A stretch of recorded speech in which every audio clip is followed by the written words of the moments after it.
جو لوگ کمزور ذہن رکھتے ہیں ساری زندگی فیصلہ ہی نہیں ہوتا، کوئی ڈرتے رہتے ہیں، سہمے سہمے وقت گزارتے ہیں، اپنے آپ کو فکری یہ جو ایمان ہوتا ہے یہ بندے کو طاقتور کرتا ہے، بندہ مضبوط ہو جاتا ہے۔ مجھے بتائیے نا، جب ایمان پکا ہو کہ روزی دینے والا اللہ ہے تو پھر بندہ کسی مالدار آدمی کے پیچھے کبھی بھاگتا ہے، کبھی کسی بڑے آدمی سے ڈرتا ہے؟ جب اسے پتا ہو کہ عزت اور ذلت اللہ کے دست قدرت میں، پھر وہ سیاستیں، سازشیں یہ کام کرتا ہے۔ تو پہلے تو مضبوطی ایمان درکار ہے ہمارے بچوں کے اندر، ہمارے مزاجوں کے اندر۔ جب تک وہ مضبوطی ایمان، حضرت مولا علی شیر خدا کرم اللہ تعالی وجہ الکریم ایک دفعہ بڑے علیل ہو گئے، کمزوری آ جاتی ہے، بندہ بیمار ہو جاتا ہے۔ تو ہمارے ہاں بیمار لوگ بعض اوقات ایسا جملہ بولتے ہیں جو کفر کے زمرے میں چلا جاتا ہے۔ آپ پریشان ضرور ہیں، تکلیف میں ضرور ہیں، لیکن آپ بات وہی کریں گے جو شریعت اجازت دیتی ہے۔ حضرت علی شیر خدا شدید علیل تھے، ایک صحابی تیمارداری کرنے گئے تو حضرت مولا علی کا چہرہ دیکھ کے پریشان ہو گئے، کہنے لگے آپ تو بڑے سخت علیل ہیں، اللہ خیر کرے، اللہ تعالیٰ آپ کو صحت دے۔ تو حضرت علی کہنے لگے تو فکر نہ کر، مجھے اس بیماری سے کچھ بھی نہیں ہوگا۔ نے کہا کیوں؟ فرمانے لگے مجھے نبی پاک علیہ السلام نے فرمایا تھا علی اس وقت دنیا سے جاؤ گے جب داڑھی خون سے رنگین ہو جائے گی، تو اس کا مطلب ہے میں خنجر کے وار کے ساتھ شہید کیا جاؤں گا، میں بیماری سے دنیا میں نہیں جاؤں گا، میں یہ بیماری سے مجھے کچھ بھی نہیں ہوگا، اللہ مجھے شفا دے دے گا، چونکہ حضور نے فرمایا کہ ساڈے نبی دی زبان ساڈے واسطے قرآن۔ تو سب سے پہلے تو اپنے ایمان کے اندر، توکل کے اندر مضبوطی پیدا کریں۔ مسلمان دیکھو نا، نماز پڑھنے سے روزی میں برکت ہوتی ہے، تو پھر اس کا مطلب یہ ہے کہ جب ٹائم آئے نا نماز کا تو گاہک جتنے مرضی کھڑے ہوں پھر دکان بند کرنی چاہیے، پھر نماز پڑھنی چاہیے، کیونکہ روزی تو اللہ نے دینی ہے، گاہکوں نے تو دینی۔ تو سب سے پہلے ضروری ہے مضبوطی ایمان، توکل، اللہ کی ذات پر بھروسہ۔ آپ کبھی میدان کربلا کا پورا نقشہ اپنے سامنے رکھیں نا، دو چیزیں ہیں، امام حسین کو نظر آ رہا ہے اب شہادت ہو جائے گی، اتنی بڑی فوج آئی ہے، خدا کی حکمت کے تقاضے سمجھ میں آ رہے ہیں، حالات کیا ہوں گے سمجھ آ رہی، پر ایک لمحے کے لیے بھی ان کا توکل کمزور نہیں ہوا۔ اپنے رب پر جو مضبوط بھروسہ ہے، سیدہ طیبہ طاہرہ حضرت فاطمہ الزہرا رضی اللہ تعالیٰ عنہا اونٹ کے بالوں کی بنی ہوئی چادر اوڑھ کر چکی پیس رہی تھی۔ یہاں بیویاں بڑا روتی ہیں، غریبی بڑی ہے، بڑی غریب بھی ہے، حالانکہ اب کون بندہ پیوند والے کپڑے پہنتا ہے جی؟ اب تو بڑی مشکل سے وہ لوگ ملتے ہیں جو جوتا ٹوٹ جائے تو گانٹھ کے پہنے، ورنہ تو نئے جوتے آ جاتے ہیں۔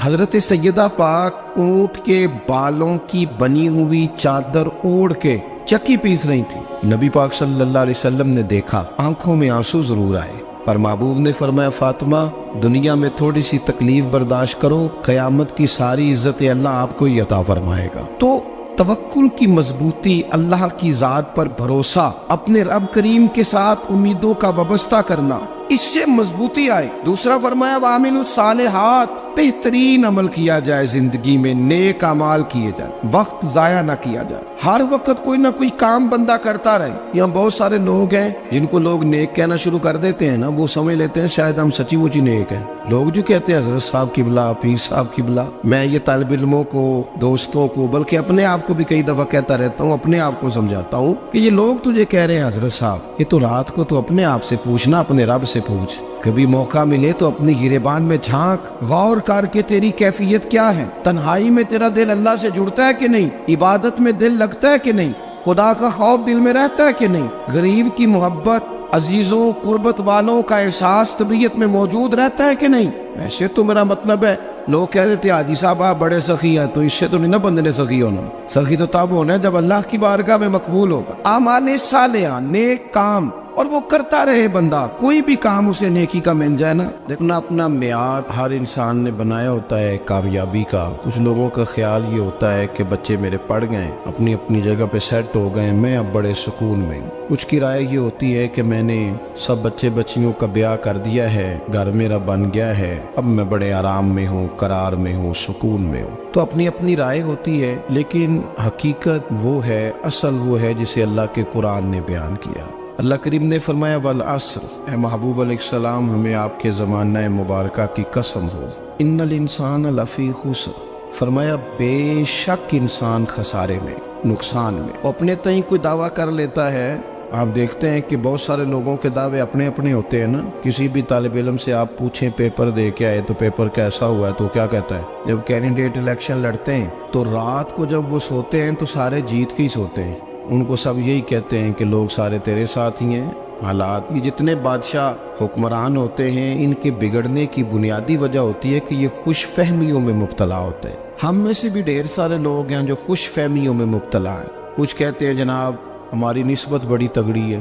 بھئی نسبت تو امام حسین سے تگڑی تو کسی کی نہیں نا. تو ساری رات نماز پڑھتے تھے، روزے رکھتے تھے، اللہ کو یاد کرتے تھے. آپ خالی نسبت پر بیٹھ کر عمل چھوڑ جائیں تو یہ کیسے ممکن ہے؟ تو اپنے اپنے تئیں لوگوں نے معیار کامیابی کے قائم کر لیے ہیں. اللہ فرماتا ہے کہ محبوب مجھے قسم ہو زمانے کی، انسان نقصان میں، یہ دن بدن جو وقت گزار رہا ہے تو اس کا نقصان، اس کا خسارہ، اس کا گھاٹا بڑھتا جا رہا ہے روز نقصان میں. کتنا کتنا عمر کا حصہ لوگوں نے ضائع کر دیا، کتنے کتنے بہترین لوگ تھے لیکن روزی روٹی کے پیچھے وقت سارا برباد ہو گیا. یہ رزق حلال کے لیے دوڑ دھوپ ہو وہ تو بڑی بات، لیکن تکبر کے لیے اور خواہشات، بیجا خواہشات کی تکمیل کے لیے، ایک دوسرے سے آگے بڑھنے کے لیے بڑا وقت ضائع کیا لوگوں. اچھا کوئی بھی نہیں جیتا، خاندانوں میں بھی کوئی نہیں جیتا، برادریوں میں بھی کوئی نہیں جیتا، پر لڑائی ساری زندگی کی ہے. میں نے آگے گزرنا، میں نے آگے، حالانکہ کوئی کسی کو جیتنے دیتا ہی نہیں. اپنے اپنے تئیں لوگوں نے معیار قائم کیے کامیابی کے. اللہ فرماتے ہیں بے شک انسان نقصان میں ہے، لیکن جس میں 4 خوبیاں پائی جائیں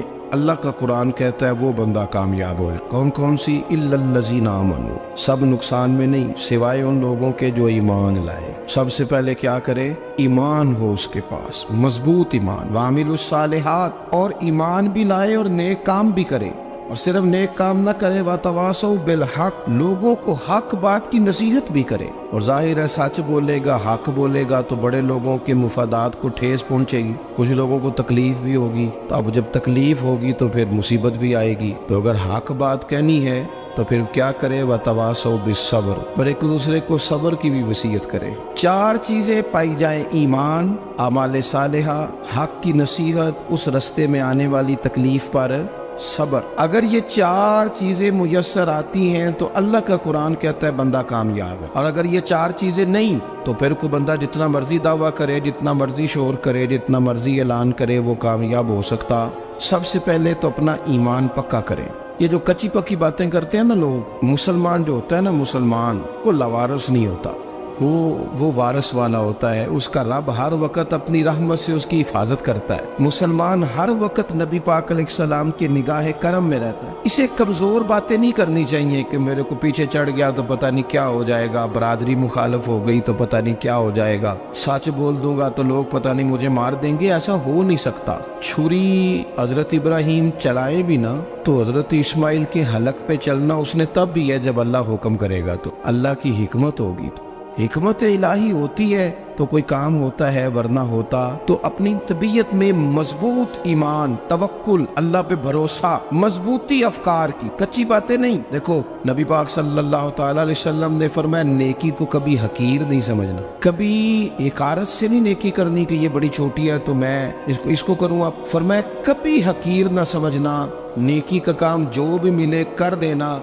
فرمایا اگر بھائی سے مسکرا کے ملو گے بنا تو اس پر بھی اللہ تمہیں صدقے کا ثواب عطا کرے گا. ہم تو اس دین سے کے ماننے والے ہیں جو کہتے ہیں تو گلی سے روڑا اٹھا دے، کانٹا اٹھا دے، کسی کی تکلیف دور کر دے، کسی اس پر گنجائش کر دے، کسی کے لیے آسانی کر دے. جو بھی خیر کا کام میسر آئے پورے دن میں اسے چھوڑے نہیں. صبح گھر سے نکلے، وہ ایک صحابی تھے، غالباً تابعی تھے، تو بازار جاتے اپنے غلام کے ساتھ تو سارا بازار گھوم کے واپس آ گئے. خادم نے کہا جناب کو نہ کوئی خریدا نہ کچھ بیچا. تو آپ سارا بازار گھوم کے آ گئے. فرمانے لگے تیرا کیا خیال ہے؟ میں نے کچھ بھی نہیں کیا. کہا جناب پھر کیا کیا ہے؟ فرمانے لگے تم نے دیکھا جو بندہ بھی گزرا میں نے اس کو کہا السلام علیکم، تو کتنی کو نیکیاں میں جمع کر کے آ گیا ہوں. کوئی خیر جو میسر آئے. ہم سمجھتے ہیں کہ شاید کو کروڑ کو روپیہ ہوگا تو پوری مسجد بناؤں گا تو پھر میں نے نیکی کر دی ہے. شاید جناب میں، حالانکہ یہ چھوٹے چھوٹے کام ہے نا، چھوٹے چھوٹے کام، ان کی تو زیادہ ضرورت ہوتی ہے، ان کی تو زیادہ حاجت ہوتی ہے. کوئی آپ رستے میں گزر رہے ہیں تو نیچے کوئی کھڈا بنا ہوا ہے تو اس پر ہم کیا کرتے ہیں؟ گاڑی میں بیٹھ کے تبصرہ کرتے ہیں اے روڈ کھورے کدوں بننا ہے. بھئی یہ کھڈا ہے نا تو آپ نیچے اترے نا تو آپ دھابڑا لیں نا.